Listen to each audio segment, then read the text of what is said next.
En un mundo saturado de ruido digital, la historia más profunda puede estar guardada en el silencio de un disco duro. Detrás de la sonrisa de un joven con jeans y zapatillas deportivas, se escondía un alma que había encontrado la eternidad.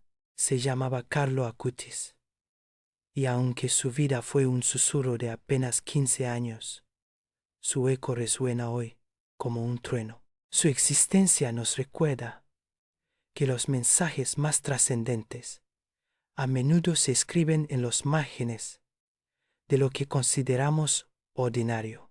La pregunta que su madre, Antonia, se hizo al encender su computadora por última vez es la misma que hoy nos interpela a todos. ¿Cómo un adolescente del siglo XXI pudo construir una autopista directa al cielo desde su propia habitación? Su historia no es un cuento de tiempos lejanos, sino un testimonio vibrante que floreció entre videojuegos y códigos de programación. Fue un joven que navegó en la red con la misma naturalidad con la que se sumergía en la oración, planteando un nuevo paradigma de santidad.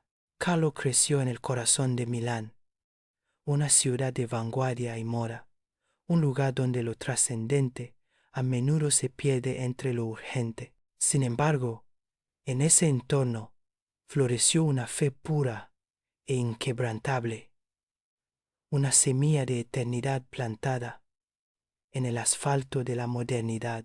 Su vida fue un contraste silencioso pero elocuente, una prueba de que el anhelo de Dios puede manifestarse con fuerza, incluso en el epicentro de una cultura que parece haberlo olvidado por completo. Para su madre, Antonia, ver a su hijo pedir entrar a cada iglesia que pasaban o hacer preguntas sobre el misterio de la Eucaristía antes de saber leer era ser testigo de un milagro cotidiano. Ella, que no era especialmente practicante, se vio guiada por la sed de Dios, de su propio Hijo. Se convirtió en la primera espectadora de un alma que no pertenecía del todo a este tiempo.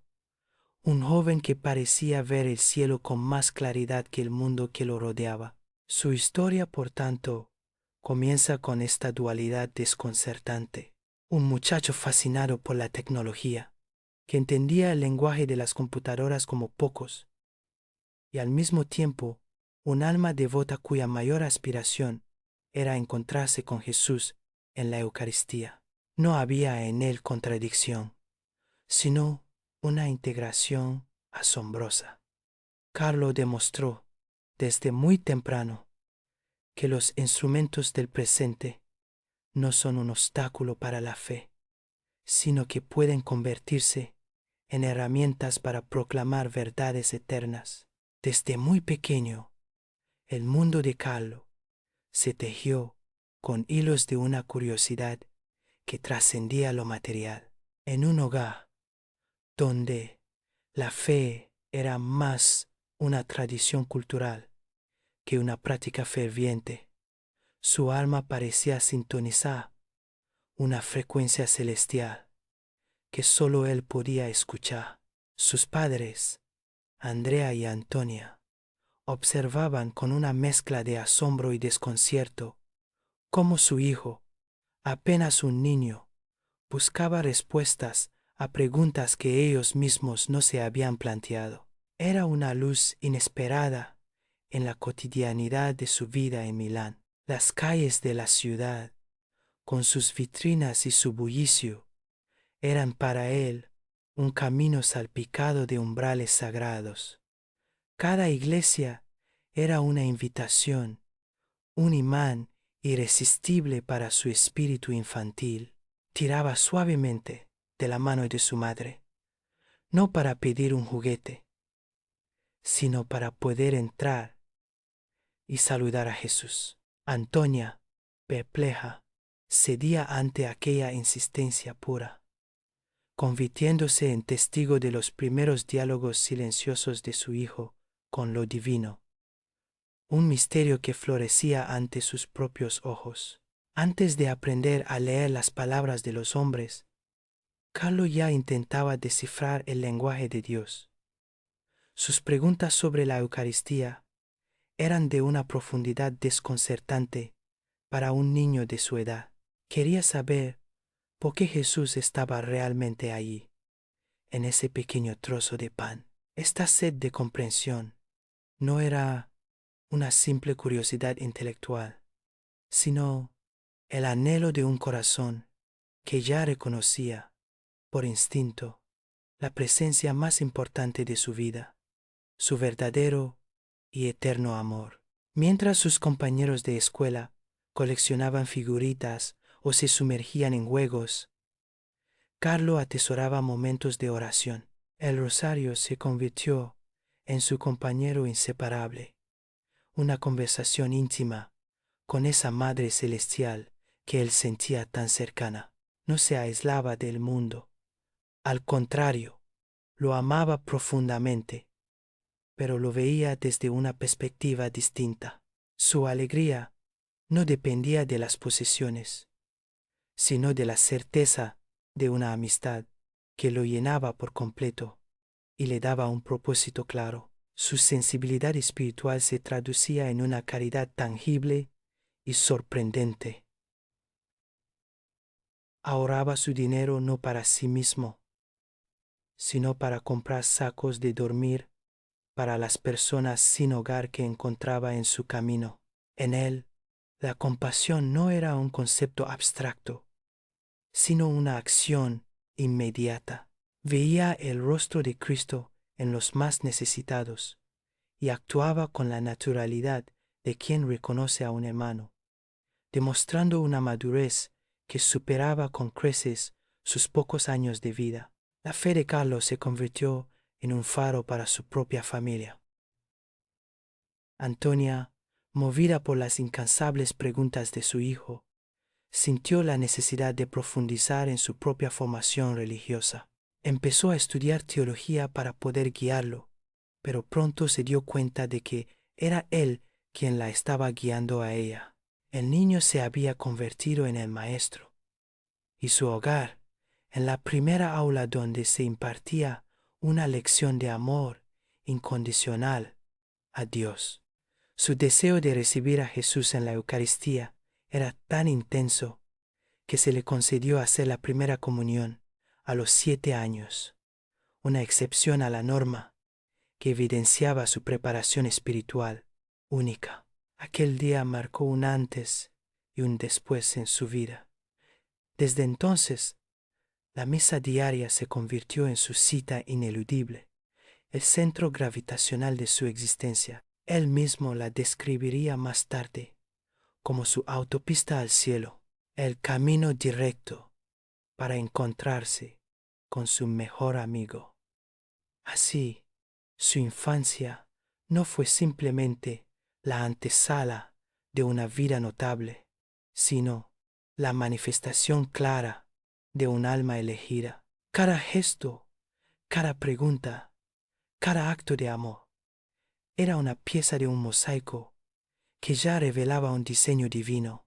El niño que prefería el silencio de una iglesia al ruido del mundo no era un extraño, sino un peregrino que desde el principio sabía con certeza cuál era su verdadero y único destino, la eternidad. Para Carlo, la Eucaristía no era un símbolo, sino una presencia viva y palpitante. Era el encuentro diario que daba sentido a todo lo demás, el sol alrededor del cual giraba su universo. La definía con una simplicidad luminosa como su autopista al cielo, una conexión directa y sin peajes con la eternidad. Cada misa era una oportunidad para estar cara a cara con su mejor amigo, un momento de intimidad tan real y necesario como el aire que respiraba. Junto a este amor por la Eucaristía, florecía en su corazón una devoción filial y tierna por la Virgen María.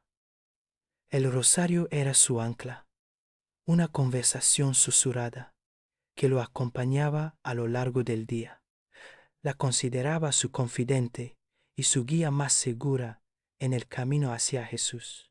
Con una madurez sorprendente, afirmaba que ella era la única mujer de su vida, una declaración que revelaba la profundidad de un vínculo espiritual que trascendía los afectos terrenales y apuntaba directamente al cielo. Paralelamente a esta vida interior, crecía en él un talento extraordinario para el mundo digital. Carlo era un genio de la informática, un joven que se movía con una fluidez asombrosa entre códigos de programación y sistemas operativos. Pero para él, este don no era un fin en sí mismo, ni mucho menos una distracción de su fe. Al contrario, lo entendía como una herramienta providencial, un lenguaje moderno que Dios le había dado para una misión específica en su tiempo. Fue entonces cuando su amor por la Eucaristía y su habilidad tecnológica convergieron en un proyecto monumental. Se propuso crear una exposición virtual que catalogara todos los milagros eucarísticos reconocidos por la Iglesia en el mundo. Veía el Internet no como un abismo de perdición, sino como un nuevo púlpito desde el cual se podía proclamar la verdad. Su habitación se transformó en el centro de operaciones de un apostolado silencioso, pero con un alcance potencialmente global. Dedicó años a esta tarea con la paciencia de un monje y la precisión de un programador experto. Investigaba, documentaba, diseñaba y organizaba la información con un rigor que dejaba perplejos a los adultos. Cada milagro era una prueba tangible del amor de Dios que él quería compartir. Su trabajo no era solo una acumulación de datos, sino un acto de adoración, una ofrenda meticulosa, construida con horas de dedicación frente a la pantalla de su computadora. En sus manos, la tecnología se despojaba de su frialdad y se convertía en un vehículo para lo sagrado. Los píxeles se transformaban en testimonios de fe y las líneas de código en puentes hacia el misterio. Estaba construyendo una catedral digital, un espacio accesible para todos, donde la presencia real de Cristo en la Eucaristía se manifestara con una claridad irrefutable. Su misión era usar las herramientas del presente para revelar una verdad que es eterna y universal. Así, Carlo unió dos mundos que muchos consideraban irreconciliables.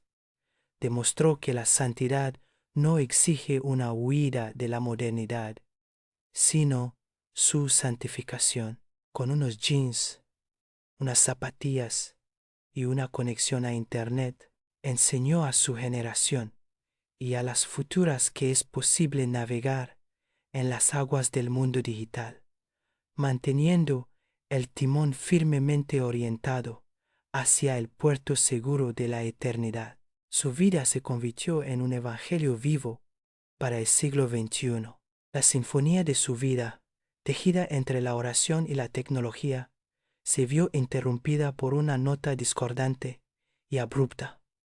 La tormenta llegó sin aviso, con la furia de un mal que no negocia, un cansancio inusual, una visita al médico y de repente un diagnóstico que cayó como una sentencia: leucemia mieloide aguda en su forma más fulminante. El mundo de la familia Acutis se detuvo.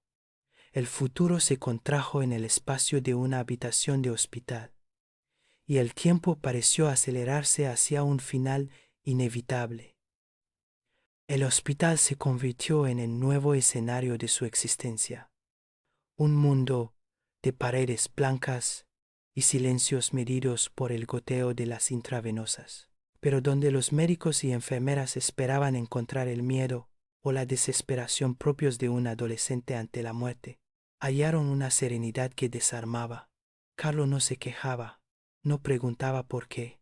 Su mirada, aunque cansada, conservaba la misma luz que tenía frente al sagrario, una paz que no provenía de este mundo.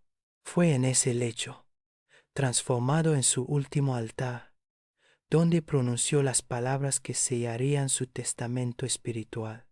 Con una claridad que helaba la sangre y elevaba el espíritu, miró a sus padres y dijo: «Ofrezco todo el sufrimiento que tendré que padecer por el Señor, por el Papa y por la Iglesia». No era la resignación de una víctima, sino la ofrenda consciente de un alma que entendía el valor redentor del dolor y lo entregaba como su último acto de amor. Cada punción, cada malestar, cada momento de debilidad se convirtió para él en una oración encarnada. Su cuerpo parecía, pero su espíritu se fortalecía, anclado en esa ofrenda total. Los que lo atendían eran testigos de un misterio. Un joven que en medio de la prueba más dura seguía sonriendo, preocupándose más por la comodidad de los demás que por su propio sufrimiento. Estaba viviendo su propia pasión con una dignidad y una fe que trascendían toda comprensión humana. Para Antonia, su madre, cada segundo era una agonía y una revelación. El dolor de ver a su único hijo consumirse era un abismo insondable, una prueba que desgarraba su ser. Sentada junto a su cama, su corazón de madre luchaba contra la impotencia, contra la injusticia de un destino tan cruel. El silencio del hospital era un eco ensordecedor de la vida que se estaba apagando, una vida que apenas había comenzado a florecer ante sus ojos. Sin embargo, a través del velo de sus lágrimas, Antonia comenzó a percibir algo más. La serenidad de Carlo no era negación, era certeza. Recordó entonces un video que él mismo había grabado meses antes, donde, con una sonrisa, pedía que lo enterraran en Asís y predecía su propia muerte.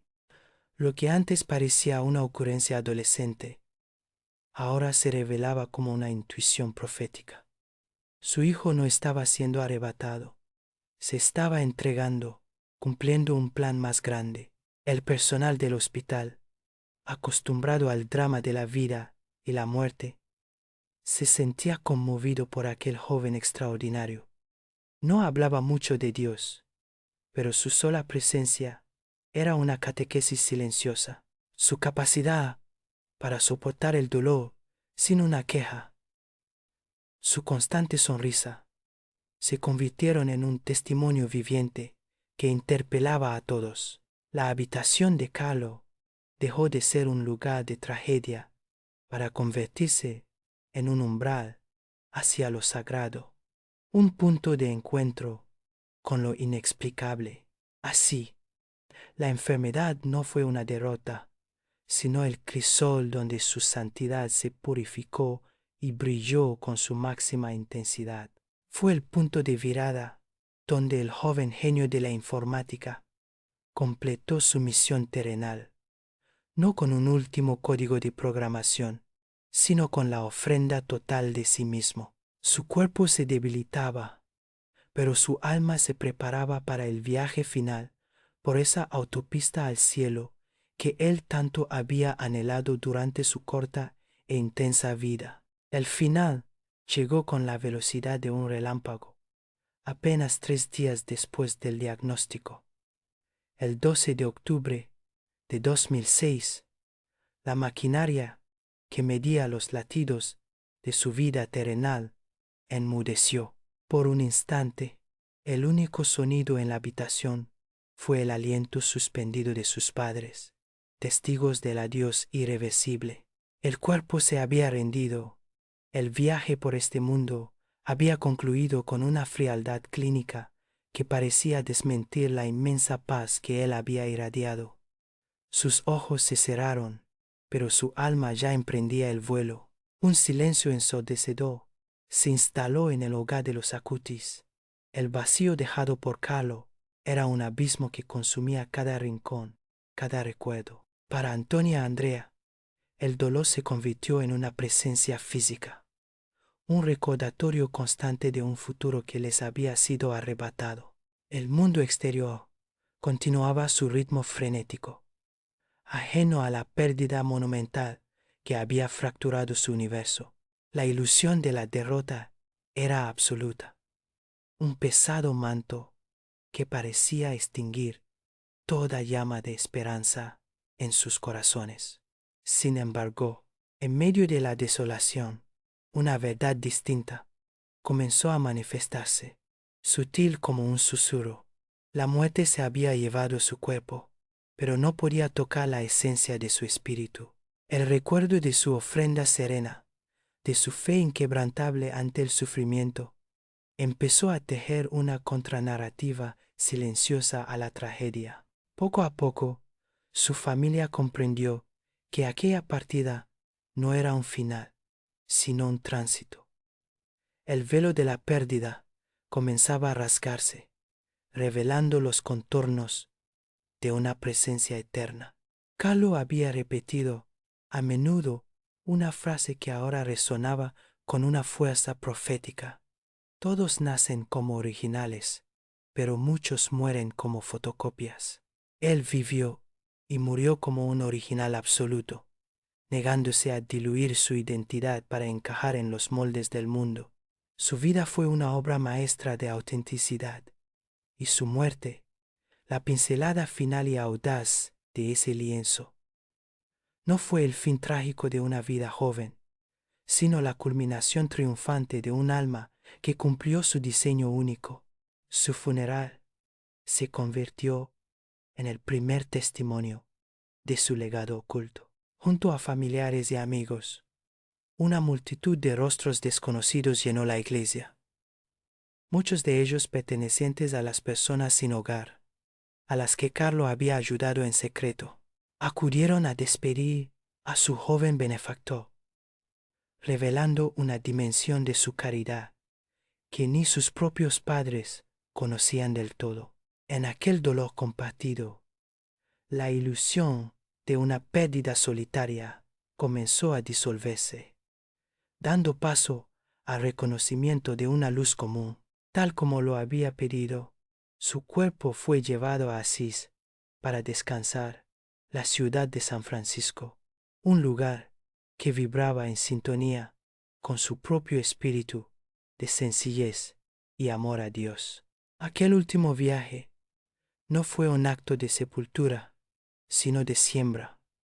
La separación física era una realidad dolorosa, pero marcaba el verdadero inicio de su misión. El joven de Milán se estaba convirtiendo en un ciudadano del mundo y de la eternidad, y su historia apenas comenzaba a contarse. La muerte de Carlo no fue un punto final, sino el prólogo de su verdadera misión.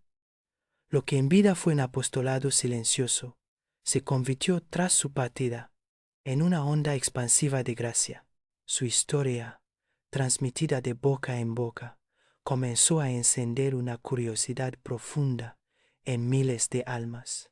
El joven que había vivido para hacer conocer a Jesús, ahora era conocido por el mundo a través de un eco que crecía sin cesar, demostrando que las semillas sembradas en la tierra fértil de la fe florecen en la eternidad.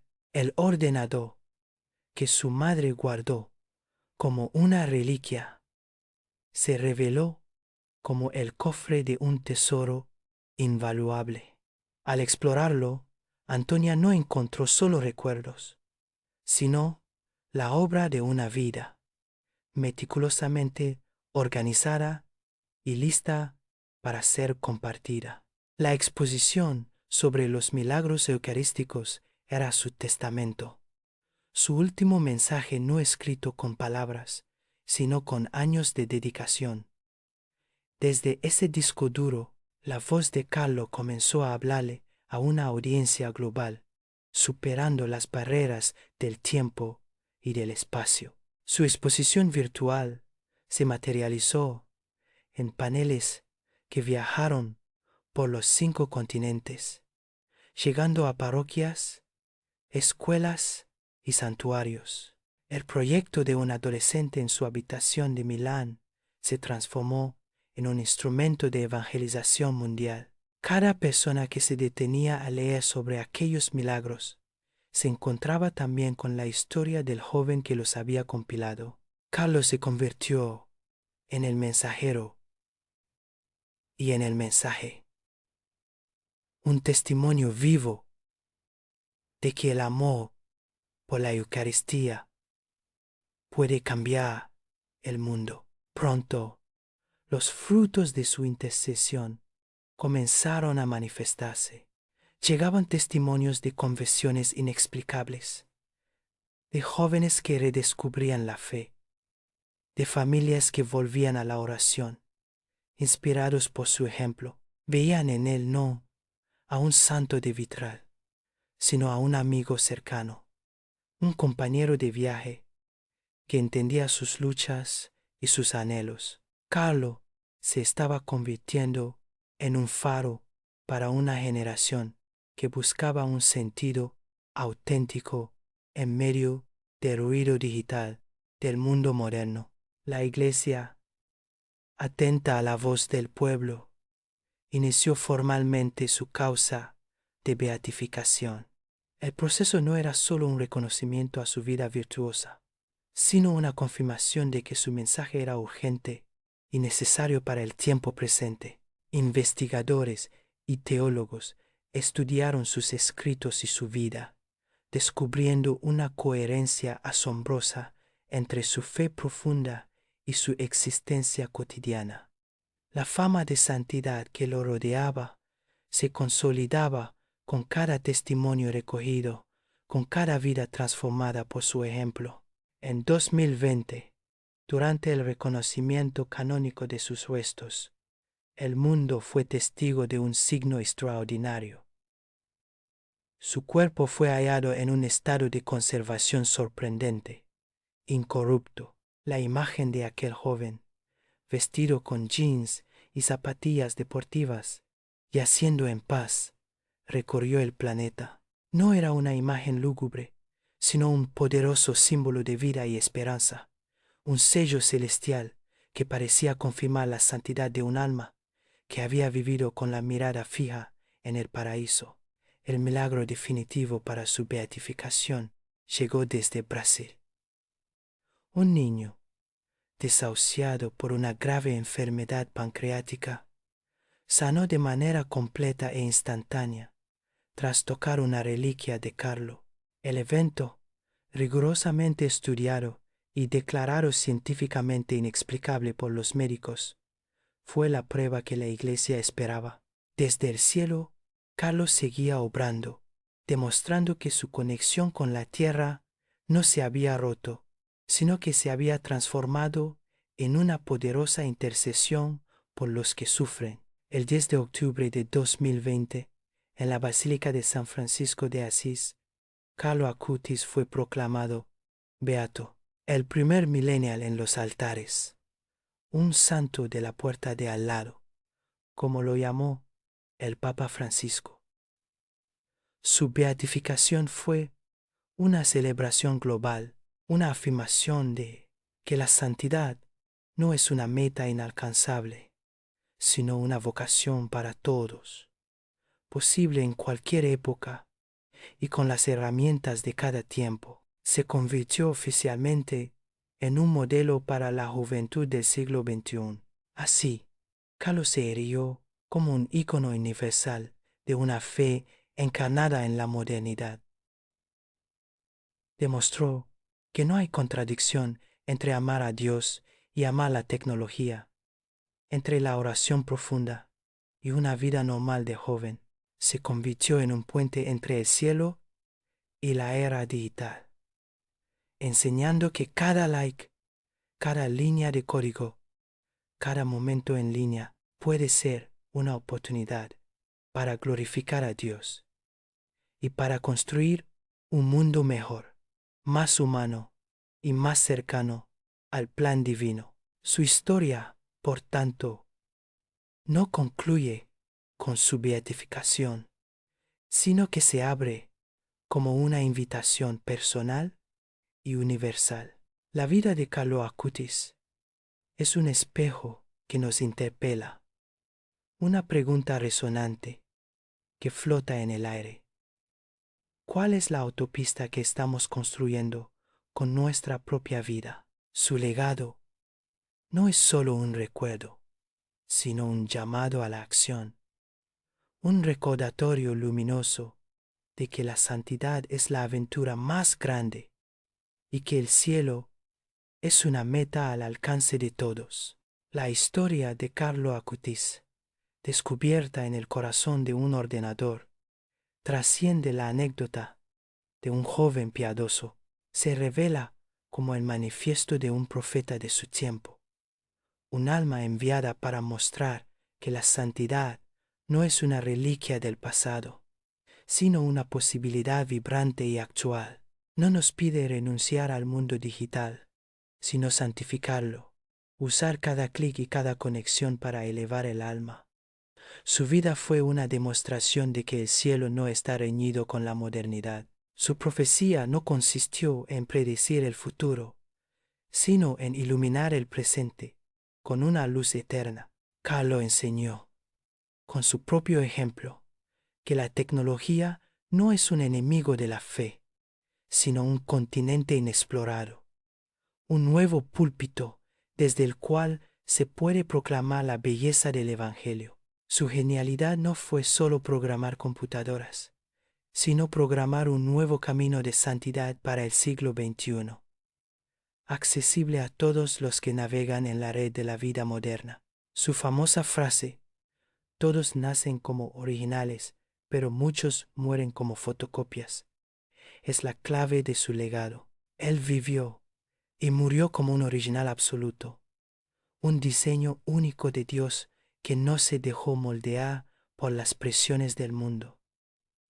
Su vida es una invitación audaz a romper los moldes de la mediocridad, a redescubrir nuestra propia originalidad en el plan divino y a vivir con la autenticidad de quienes saben que han sido creados para un propósito eterno y singular. Por eso, su historia no es simplemente para ser admirada, sino para ser vivida. El joven de jeans y zapatillas deportivas nos muestra que la santidad no es un privilegio para unos pocos elegidos, sino una vocación universal que florece en la normalidad de lo cotidiano. Es un llamado a cada padre de familia, a cada estudiante, a cada profesional, a encontrar su propia autopista al cielo en medio de las responsabilidades y los desafíos de la vida ordinaria que a todos nos toca vivir. La pregunta que su vida nos deja resuena con una fuerza ineludible y va más allá de cualquier credo. ¿Qué estamos construyendo con las herramientas de nuestro tiempo? ¿Cuál es el legado, el mensaje final que estamos grabando en el disco duro de la historia para aquellos que vendrán después de nosotros? Carlo nos obliga a mirar hacia adentro y a cuestionar el propósito de nuestra propia existencia en este vasto universo digital y humano, donde cada acción deja una huella imborrable. Al final, la vida de Carlo Acutis no es la historia de un final, sino de un comienzo eterno. Su breve paso por la tierra fue un susurro luminoso, que hoy se ha convertido en un eco global, un recordatorio constante de que la puerta del cielo permanece abierta. Nos enseña que, en un mundo obsesionado con lo efímero, la verdadera sabiduría consiste en construir puentes hacia la eternidad, transformando nuestra existencia en un mensaje de amor que ni el tiempo ni la muerte pueden borrar.